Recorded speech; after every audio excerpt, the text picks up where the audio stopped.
Are you taking care of you? Are you taking care of you? Right? I was talking to someone yesterday. Shout out to Miss Dee Dee. Got my locks retwisted. Feeling good. Thank you, Miss Dee Dee. Shout out to Miss Dee Dee. But yeah, I was talking to someone yesterday, and we was just talking, chopping it up about boundaries, self-care, self-love. I know a lot of times we hear a lot about self-care, self-love, hashtag self-care, hashtag self-love. And sometimes it seems like it's redundant. I know sometimes when I be like, seeing that, like, yeah, I like that self-care, self-love. I'm like, all right, man, it's a lot of self-care, self-love going, posts and stuff. And, but the truth of the matter is this. It needs to be discussed, and it needs to be pushed out there even more, because a lot of times we push ourselves to the limits. We push ourselves to the limits. I know I've been there before, where I push myself past the limits, not just to the limits, but past the limits. And what I mean by that, going above and beyond for others, right? And I'm not talking about the above and beyond that you're supposed to be doing. Like, I'm a dad, you know what I mean? I'm a father. So it's certain things that above and beyond is expected of me, right? You get what I'm saying? Now, for my friends, my associates, my acquaintances, and people that don't, in that nature, I found myself going above and beyond for them more consistently, or more often than I was for myself. You know what I mean? So now I'm tired, Where my people that go above and beyond all the time, and you just, you out there for everybody else, right? And you feel kind of drained.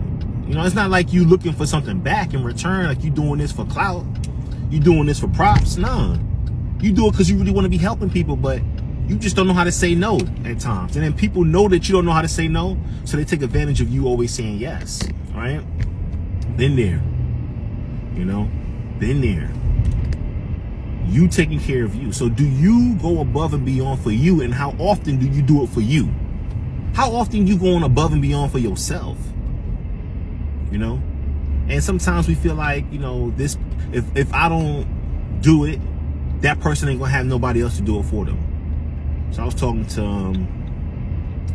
someone, and I was just telling her, like, yo, you believe in God? She's like, I believe in God. Yes, I do. I'm like, all right, God got it, right? God got it. So give it up to God. You see what I'm saying? Give it up to God. And I'm like, I had a problem giving it up to God a lot of times. And I think we all kind of do. Sometimes I still do have a problem giving it up to God all the way. You know what I mean? It's like giving it to God is like putting the letter in to the mailbox, and now the letter gonna get sent. Or even an email. That's even better. A text message. You ever send a text message and now you can't take it back? You can't change that text message. You can't do nothing with that text message, right? It's already out. So that's how I give it up to God. I don't go back up to the throne like, yo, God, let me get that back. Let me see it a little bit. I want to tweak it. I want to tweak it a little bit. The analogy I used yesterday was like, when your car go to the shop, right? And then somebody has to, your car go to the shop. You ever take your car to the shop before? To the mechanics, right? Yeah. And somebody asks you for a ride. They be like, listen, can you give me a ride to such and such? Do you go back to the mechanic shop, go get your car to go get them a ride? Huh?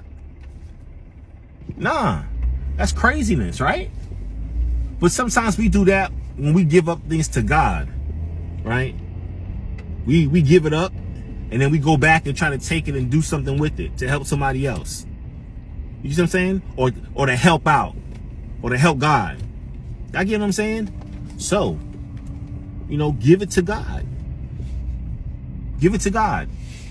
But most importantly, give it to yourself. Give yourself the right treatment that you deserve. I'm over here looking for a parking spot. All right, y'all. That's it for now.